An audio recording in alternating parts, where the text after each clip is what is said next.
The Galactic Council had existed for 12,000 years without any problems. 17 ancient species controlled this great assembly. They had built empires across the stars. They had created laws that governed a million worlds. They believed they understood everything about the universe and its dangers. They were wrong about that last part. Commander Jack stood on the bridge of the human starship Endeavour and stared at the screen in front of him. His crew of 42 men and women had left Earth 3 months ago to explore a strange energy reading behind Jupiter's largest moon. What they found was a hole in space itself, a doorway to somewhere else. Jack had made the decision to fly through it. He was a curious man. That curiosity had just dropped his ship into the middle of the largest gathering of alien vessels anyone had ever seen. "Sir, I am counting over 300 ships surrounding us," said Lieutenant Kate from her station. Her voice was calm, but her hands were shaking. "They are all pointing weapons at us." Jack took a deep breath. "Can we talk to them?" "The computer is trying to figure out their language. It might take a few minutes." Those few minutes felt like hours. The alien ships did not fire. They just watched. Jack imagined thousands of alien eyes staring at his tiny vessel and wondering what kind of fool would fly through a forbidden doorway. On the station called Nexus Prime, High Counselor and of the species received the report with disbelief. He was an old creature with 4 large eyes and skin like polished stone. His people had helped create the council at the very beginning. He had seen many strange things in his long life. But he had never seen anyone come through the forbidden gate. "That passage was sealed 6,000 years ago," he said to his aide. "We buried the knowledge of its location. We erased it from every map and every record. How did these creatures find it?" His aide had no answer. The truth was simpler than anyone could have imagined. Human scientists had detected unusual energy patterns near Jupiter. They had investigated. They had found the gate. And because no one had told them not to, they had opened it. This was the human way. See a door, open the door, deal with whatever comes next. Jack was brought before the council 6 hours later. Armed guards from 6 different species surrounded him. Some walked on 2 legs like him. Others floated through the air or crawled on many limbs. All of them looked at him like he was either very dangerous or very stupid. The council chamber was enormous. It could hold thousands of beings. Today it held only the 17 senior counselors, each one representing a species that had existed for longer than human civilization. And spoke first. "You have violated the most sacred law of this council. You have passed through a gate that was sealed by our ancestors. The punishment for this crime is death." Jack listened to the translation through a small device they had placed in his ear. He thought about his crew waiting on the Endeavour. He thought about Earth and everyone he had left behind. Then he did something that surprised everyone in that chamber. He apologized. "I am sorry," Jack said. "We did not know this place existed. We did not know about your laws. We are explorers from a planet called Earth. We saw something strange and we wanted to understand it. That is all." The counselors whispered among themselves. This was not the response they had expected. Criminals usually begged for mercy or threatened violence. They did not simply admit their mistake and ask for understanding. Counselor Myrazov leaned forward. Her species had glowing skin that changed color with their emotions. Right now she was bright blue with curiosity. "You came through the forbidden gate by accident." "Yes."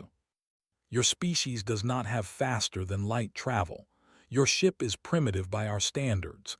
Yet you opened a door that our best scientists have failed to unlock for thousands of years. How?" Jack shrugged.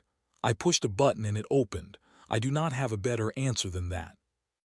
The council debated for 3 days. Some wanted to destroy the humans immediately.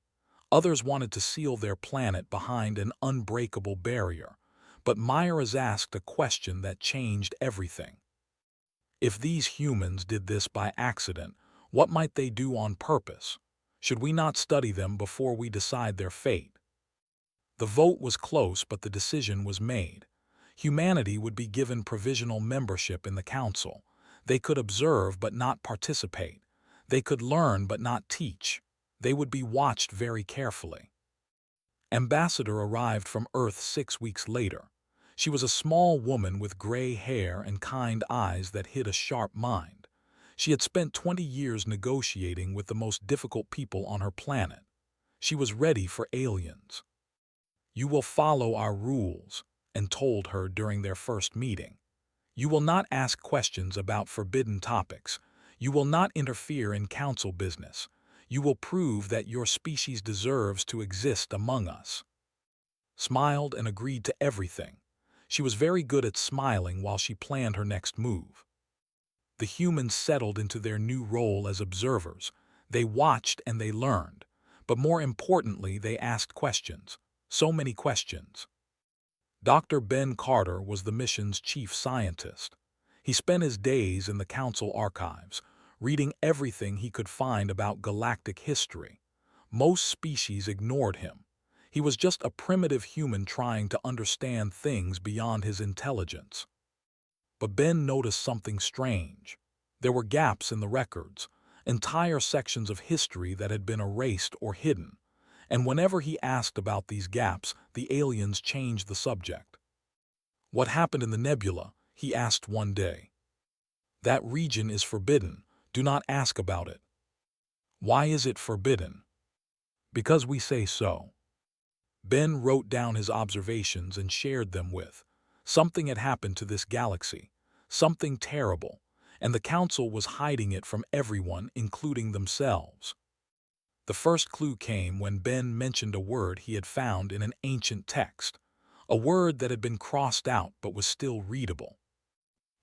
The alien he was speaking with went pale. Every eye in the room turned toward Ben. The silence was so complete that he could hear his own heartbeat. "Where did you learn that name?" the alien whispered. "It was in your own records. What does it mean?" But no one would answer him. They just walked away, leaving Ben alone with a single word that would soon change everything humanity thought they knew about the universe. They were coming, and the galaxy was not ready. Lieutenant Commander Sam Reeves was not supposed to find the truth. He was just a junior officer assigned to organize old files in the council archives. It was boring work meant to keep the humans busy and out of the way. But Sam was not the type to ignore something strange. The data crystal was hidden behind a shelf that had not been moved in centuries. Sam found it by accident when he dropped his tablet and had to crawl underneath to get it. The crystal was small and covered in dust. When he cleaned it off and inserted it into a reader, a single image appeared on the screen. The creature in the image was unlike anything Sam had ever seen. It stood on 4 legs but had arms like a human. Its body was covered in thick armor that looked like it had grown from the inside. Its face had no eyes that Sam could recognize, just a mouth filled with teeth that seemed designed for one purpose only: killing. His supervisor, a young archivist named, saw the image and nearly collapsed. Turn it off now." "What is this thing?" "It is not a thing. It is the reason we do not speak of certain topics. It is the reason the Forbidden Gate was sealed. It is death itself." Sam turned off the crystal, but he did not forget what he had seen. Over the following weeks, he gathered every piece of information he could find. He talked to archivists from other species. He read between the lines of ancient records, and slowly, piece by piece, he learned the truth about the 800 years ago, the Galactic Council had been smaller. Only 8 species controlled the Great Assembly. They believed they were the masters of their corner of the universe. They had never encountered anything they could not defeat or negotiate with. Then they came from the darkness beyond the rim. No one knew where they had evolved. Some believed they came from a world of endless war, where every day was a fight for survival. Others thought they were created by some ancient species as weapons and then abandoned. The truth did not matter. What mattered was what they did. They did not build cities. They did not create art or music or literature. They did not negotiate or trade or form alliances. They hunted. That was their entire existence. They moved from world to world, consuming everything in their path, not for food, not for resources, simply because hunting was what they were born to do. 43 species were completely destroyed in the first 50 years of the war. Entire civilizations that had existed for millions of years were erased from existence. The Council threw everything they had at and nothing worked. For every they killed, 10 more seemed to appear. In the end, the Council made a terrible choice. They used weapons that were so destructive they had sworn never to use them. They sacrificed 3 of their founding species completely, using them as bait to lure thee into a trap. Billions died so that the rest of the galaxy might survive. They were not destroyed. They were pushed back into a region of space called the nebula. There, hidden by radiation and cosmic storms, they agreed to stay. The agreement was simple. They would not leave the nebula. The Council would not enter it. Both sides would pretend the other did not exist. It was not a victory. It was surrender dressed up in pretty words. Sam brought his findings to Ambassador. She listened without interrupting, her face growing more serious with each word. When he finished, she sat in silence for a long moment. "They have been living in fear for 800 years, she finally said. "That is why they sealed the gates. That is why they hide their history. They are terrified that they will return. Should we be terrified too? Fear is useful. It keeps you alert. But fear without action is just waiting to die." Requested a meeting with Counselor N. He did not want to come, but she insisted. When he finally arrived at the human embassy, he looked older than she had ever seen him. "You know about he said. It was not a question. "Yes, and I want to know why you never told us." "Because speaking of them is forbidden. Because even thinking about them too much brings their attention. They sense fear across the vastness of space. They hunt it like a scent." That sounds like superstition. N's 4 eyes narrowed. "We lost half the galaxy to those monsters. We lost species that had existed since before your son was born. We learned very quickly that there are things in this universe that cannot be fought. They are one of them. So your plan is to hide forever. Our plan is to survive. You are young. You think everything can be conquered with enough courage and determination. We know better. Some enemies are simply too powerful to defeat." Wanted to argue, but she held her tongue.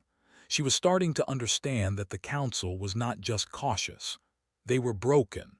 The war against the had wounded them so deeply that they had forgotten how to fight. 2 weeks later, the first attack came. A mining colony on the edge of Council space went dark overnight. When rescue ships arrived, they found nothing. No buildings, no equipment, no bodies. 300,000 people had simply vanished. The only trace left behind was a signal broadcast on all frequencies. Human linguists worked around the clock to translate it. What they found made blood run cold. "We are awake, we are hungry, you have something new." They had broken their 800 years of silence. They had noticed the new species that had crashed into the galaxy without warning. They had noticed the humans. And they were curious. Panic spread across Council space faster than any ship could travel. Species that had been allies for centuries began withdrawing their fleets. The careful unity that had maintained peace started to crumble. Everyone was preparing to run. But stood in her office and looked at the stars through her window. She thought about Earth. She thought about everyone she had left behind. She thought about what it meant to be human in a galaxy full of fear. "They made a mistake," she said quietly to herself. "They noticed us. Now we have to make sure they regret it." She did not know how yet, but she knew that running was not an option. Humans had never been good at running from things that scared them. They were much better at running toward them. The hunt was about to begin, and for the first time in 800 years, the hunters were about to become the hunted. The emergency session of the Galactic Council was the largest gathering in 3 centuries. Representatives from every member species filled the enormous chamber. Fear hung in the air like a thick fog that no one could escape. Captain watched from the observation gallery above. He had replaced Jack as the senior military officer in Council space after Jack returned to Earth to report on the situation. Was a quiet man who preferred actions over words. He did not like what he was seeing. "They are falling apart," he said to Commander Laura beside him. "Look at them. They cannot even agree on what to do next." Laura nodded. 800 years of peace made them forget how to fight. They built their entire civilization on the idea that they would never return. Now that dream is dead and they have nothing to replace it with. Below them, the counselors argued in circles. Some wanted to evacuate the outer colonies. Others wanted to reinforce the borders. A few suggested reaching out to negotiate a new agreement. None of them wanted to consider the option that thought was obvious. Fighting back. Counselor and called for order, but his voice was weak. The authority he had once commanded was crumbling along with everything else. When Ambassador stood up to speak, several counselors shouted at her to sit down. "Humans have no right to address this body," one of them said. "This is a matter for the elder species." "This is a matter for everyone who wants to survive," replied. She did not sit down. She had never been good at following orders she disagreed with. "You have been in this galaxy for less than a year. You do not understand what we face. They cannot be defeated. This is simply a fact. Facts can change. 800 years ago, you believed you could never push the back into the nebula. You did it anyway because you had no other choice. Now you have another choice. You can run and hide and hope they do not find you, or you can fight." The chamber erupted in shouting. Stood calmly in the middle of it all, waiting for the noise to die down. When it finally did, she continued. "I know what happened in the last war. I know what you sacrificed. I know that the memory of those losses still haunts every one of you, but hiding from them taught them something dangerous. It taught them that aggression works. It taught them that if they push hard enough, you will give them whatever they want." "What would you have us do?" Myra's asked. Her glowing skin was dark with worry, but there was something else in her eyes. Hope, maybe. Or just curiosity about what this strange human would say next. "I would have you remember what you were before the fear took over. You conquered the stars. You built empires that lasted for thousands of years. You did not do that by running from things that scared you." The vote came 3 hours later. Despite words, the council decided that humanity would not be included in any defense plans.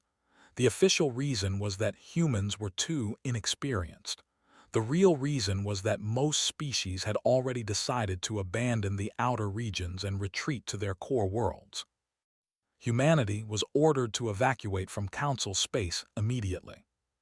Found in her office after the session ended, she was staring at a map of the galaxy on her wall. Small red dots marked the locations of over the past 2 weeks. There were more of them every day. "What do we do now?" he asked. "We do what humans always do when someone tells us we cannot do something. We prove them wrong." "With what?" "We have 12 ships. The Council has thousands and they are too scared to use them." "The Council is not the only power in this galaxy." Turned away from the map and looked at with eyes that burned with determination. "There are species out there who are tired of living in fear. Species who remember what it felt like to be warriors instead of victims. We just need to find them." The first ally came forward that same night. Counselor Myers appeared at the human embassy without any guards or aides. She carried a data crystal that contained information the Council had classified as forbidden. "They have fought before," she said as she handed the crystal. "We lost badly, but we learned things. Things that might be useful to someone willing to try again." "Why are you helping us? Your council just voted to abandon us." Myra's skin flickered with colors that had not seen before. "Because I am tired of being afraid. Because watching your species refuse to accept defeat reminded me of what we used to be, and because I believe you might actually succeed where we failed. What makes you think that? I have studied humans since you arrived. You are chaotic and emotional and completely unpredictable. You fight among yourselves constantly, and yet somehow you always unite against common enemies. You have no special abilities, no natural weapons, no technological advantages, and yet you refuse to accept that anything is impossible. That kind of madness might be exactly what we need. Word spread quietly through the diplomatic channels. A human coalition was forming. Anyone willing to stand against was welcome to join. They were the first military power to respond. They were a warrior species who had long resented the Council's peaceful policies. Their general, a veteran named, arrived at the human embassy with an offer of 50 warships. "We have waited 800 years for someone to give us permission to fight," he said. "You are not giving us permission. You are giving us a target. That is even better." Other species followed. The who had lost there in the First War sent their remaining fleet. The contributed their advanced sensor technology. A dozen smaller species, each with their own reasons for refusing to run, offered whatever resources they could spare. Within a month, humanity had assembled a coalition of the willing. It was smaller than the Council's forces, but it had something the Council lacked: the will to fight. Admiral Chris Porter arrived from Earth to take command of the combined fleet. He was an old man who had spent his career preparing for wars that never came.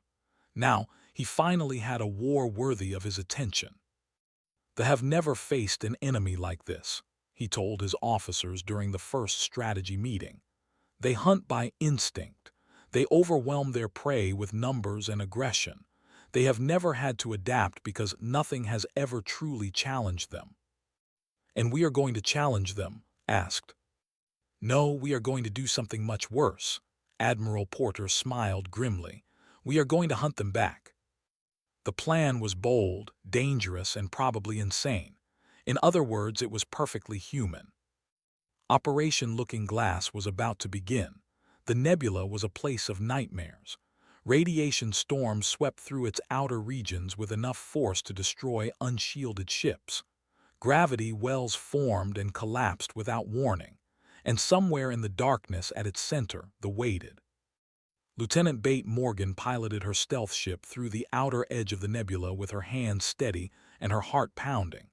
She was part of a squadron of 12 vessels equipped with technology that the Council had banned centuries ago.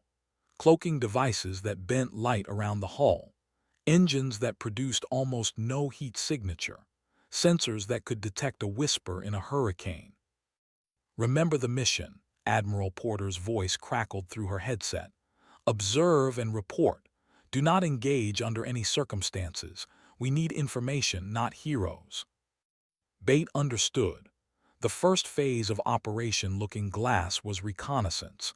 Before they could fight they needed to understand them. 800 years of records had told humanity almost nothing about how these creatures actually lived. Her squadron spent 3 weeks mapping the nebula. They planted sensor drones in hidden locations. They recorded patrol patterns. They watched and waited and learned.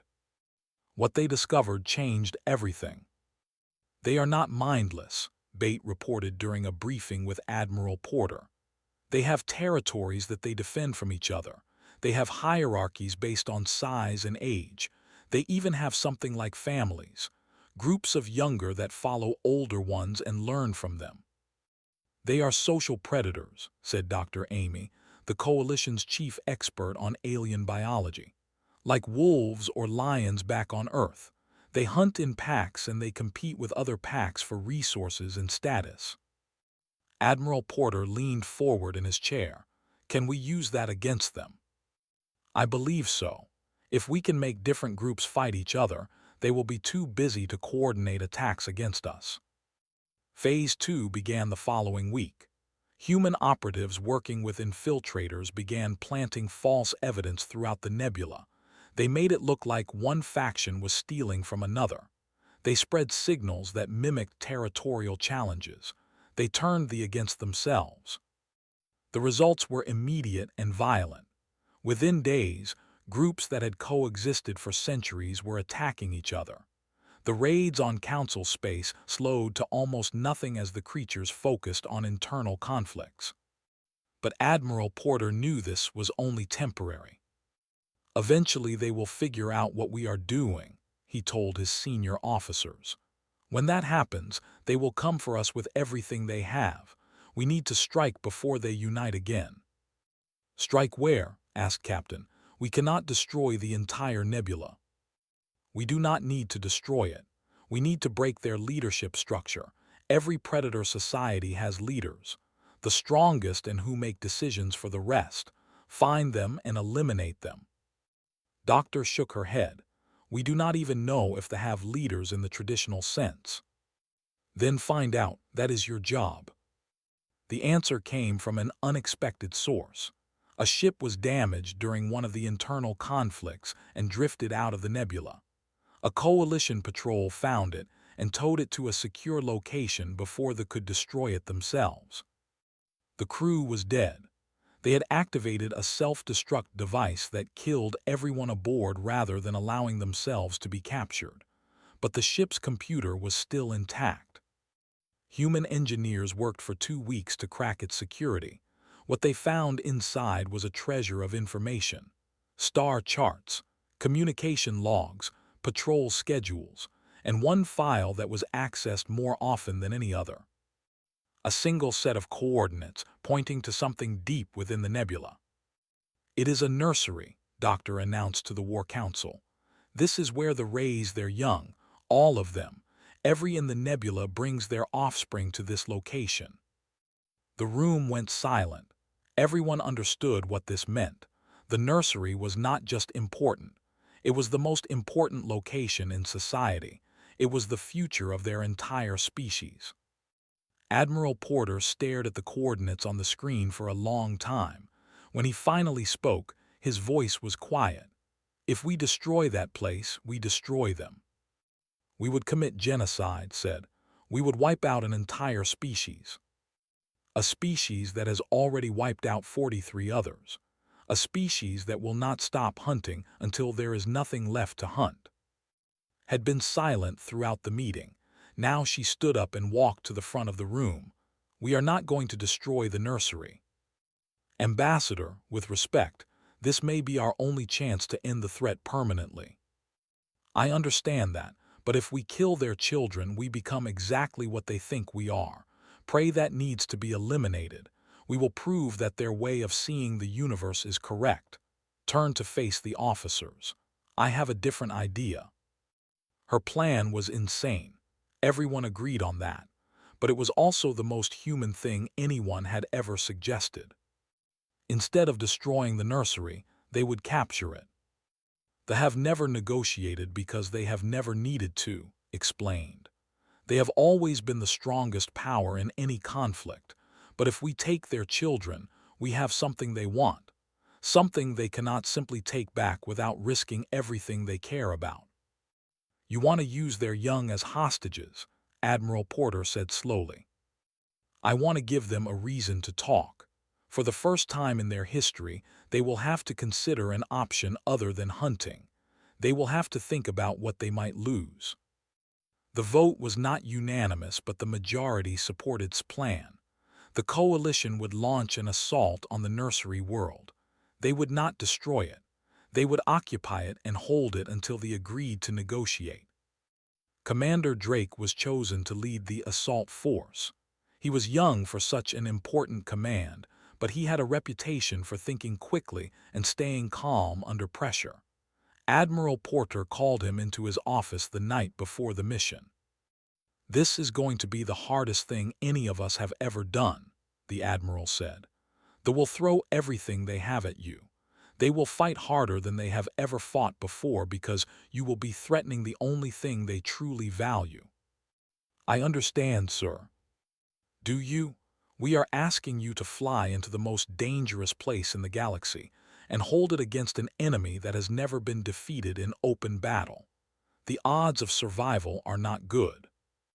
Thought about his family back on Earth, his parents who had been so proud when he joined the space program, his younger sister who had cried when he left. He thought about all the people counting on him to succeed. "Someone has to do it," he said finally. "Might as well be us." Admiral Porter smiled. It was the most human answer possible. The final battle for the galaxy was about to begin. The Coalition fleet entered the nebula on a Tuesday morning by Earth's calendar. 300 ships from 12 different species flew in tight formation through the radiation storms and gravity wells. Commander Kate stood on the bridge of the assault carrier Horizon and watched the darkness swallow them whole. "Sensor contact ahead," her tactical officer reported. "Multiple signatures. They know we are coming." Kate had expected that. There might be predators, but they were not stupid. They had noticed the Coalition's preparations. They had pulled their forces back to defend the one place that mattered most. The nursery world appeared on the main screen as they pushed deeper into the nebula. It was a planet of gray rock and black oceans, wrapped in clouds that never cleared. Thousands of ships surrounded it in defensive formations, more ships than the Coalition had ever seen in one place. "All vessels, this is Admiral Porter," the command frequency crackled to life. "You know why we are here. You know what is at stake. Today we show the galaxy that humanity does not run from monsters. Today we hunt." The battle began with a wave of fighter craft led by Captain Collins. His squadron was called the Blazing Stars, and they had trained for 6 months specifically for this mission. Their job was simple: punch a hole through the defenses. Let the main fleet through. Do not stop for anything. Fighter shook as weapons fire exploded around him. He watched 3 of his pilots disappear in balls of flame within the first minute, then 5 more, then 10. "Keep pushing," he ordered through gritted teeth. "We stop, we die, keep pushing forward." The fought like nothing the Coalition had ever seen. They did not use coordinated tactics or careful strategy. They simply threw themselves at the enemy with savage fury. Every ship was a weapon. Every pilot was willing to die. But so were the humans. Fighter took a direct hit that destroyed his left engine.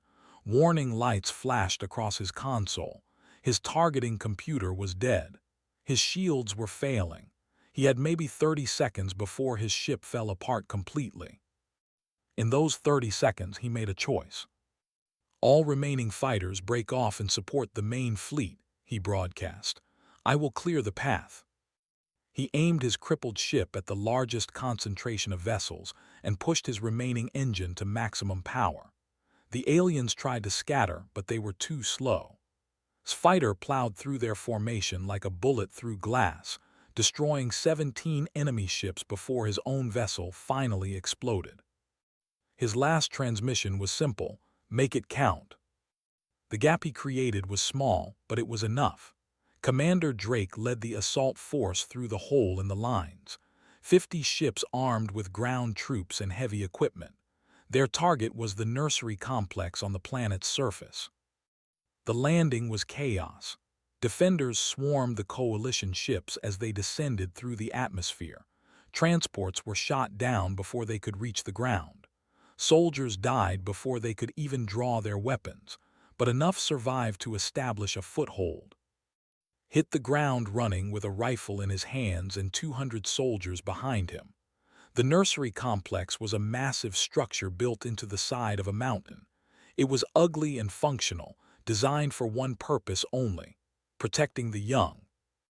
"Move fast," ordered. "Secure the entrances. No one gets in or out until the Admiral gives the word."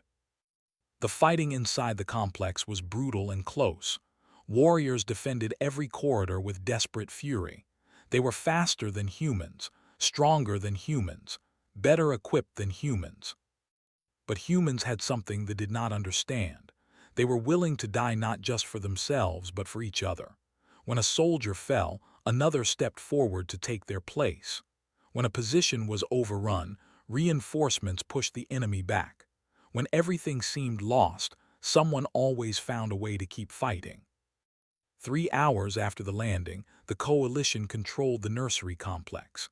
The young were unharmed but surrounded by human soldiers with orders to protect them at all costs, stood in the central chamber and looked at the strange creatures huddled in their nests. They were small and almost helpless, nothing like the monsters he had been fighting all day. "We have the objective," he reported to Admiral Porter, awaiting further orders. Above the planet, the battle continued to rage. They were throwing everything at the coalition fleet, trying to break through to rescue their children. Ships on both sides were dying by the dozens. The space around the nursery world was filled with wreckage and fire. Then Admiral Porter broadcast a message on all frequencies.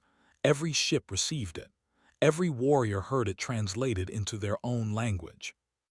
"We have your future. Stand down or watch it end." The fighting stopped. For 3 days, nothing happened. The ships held their positions but did not attack.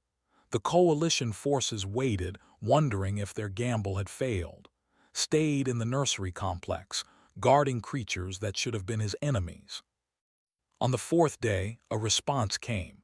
Not in the hunting language that they used for war, something older, something that had not been spoken in thousands of years. "You are not prey, what are you?" Ambassador had been waiting for this moment. She had practiced her response 100 times. She had studied everything humanity knew about psychology. But when the time came, she threw all her preparation away and spoke from her heart. "We are humans. We come from a small planet in a distant corner of the galaxy. We have only known about your existence for a few months. But in that time, we have learned something about you that I do not think you understand about yourselves." She paused. The entire galaxy seemed to hold its breath. "You are not monsters. You are hunters. You kill because it is your nature, just as it was once our nature. But we learned that there are other ways to live. We learned that the universe is big enough for everyone who is willing to share it. We do not share, we take. Then take something new. Take a challenge. Take an enemy that will not run from you. We are offering you something you have never had before, worthy opponents." The negotiations lasted for 3 months. There were setbacks and near failures. Twice they almost abandoned the talks and resumed their attacks, but in the end a treaty was signed. They would remain within defined borders. They would not raid Council space. In exchange, humanity would establish a combat arena on a neutral moon. Warriors could come there to test themselves against human fighters in matches that were violent but not lethal. They would have the challenge they craved without the destruction they had always caused. It was not peace. They did not understand peace, but it was something close enough to count. The Galactic Council granted humanity full membership on the first anniversary of the treaty. Counselor, and personally welcomed to her seat among the elder species. "You were right about everything," he admitted. "We had forgotten how to fight. We had forgotten that sometimes survival requires more than just hiding from danger." "We did not defeat the," replied. "We just showed them that hunting us was more trouble than it was worth." Is that not the same thing? Thought about all the soldiers who had died to make this moment possible. Collins and his blazing stars. The hundreds of troops who had fallen securing the nursery complex. The thousands across the fleet who had given their lives for a chance at something better. "No," she said quietly. "It is not the same thing at all, but it is enough." She looked out at the stars through the great window of the council chamber. Somewhere out there, humans were fighting each other in an arena built for purpose. Not to kill, just to prove who was stronger. It was strange and violent and completely absurd. It was also perfectly human. "We crashed into your galaxy by accident," said Tuan. "We broke your oldest laws, we awakened your worst nightmare, and somehow we made things better." "How do you explain it?" Smiled. "We are humans. We find doors that should stay closed and we open them anyway. We face monsters that should terrify us and we fight them anyway. We make mistakes constantly and we fix them anyway. That is what we do. That is who we are." The galaxy would never be the same. They were still dangerous. The Council was still learning to trust its members. A million problems remained unsolved. But humanity had proven something that mattered more than any treaty or battle. They had proven that there was nothing in the universe too big to face and nothing too scary to fight. And that, decided, was enough to build a future on.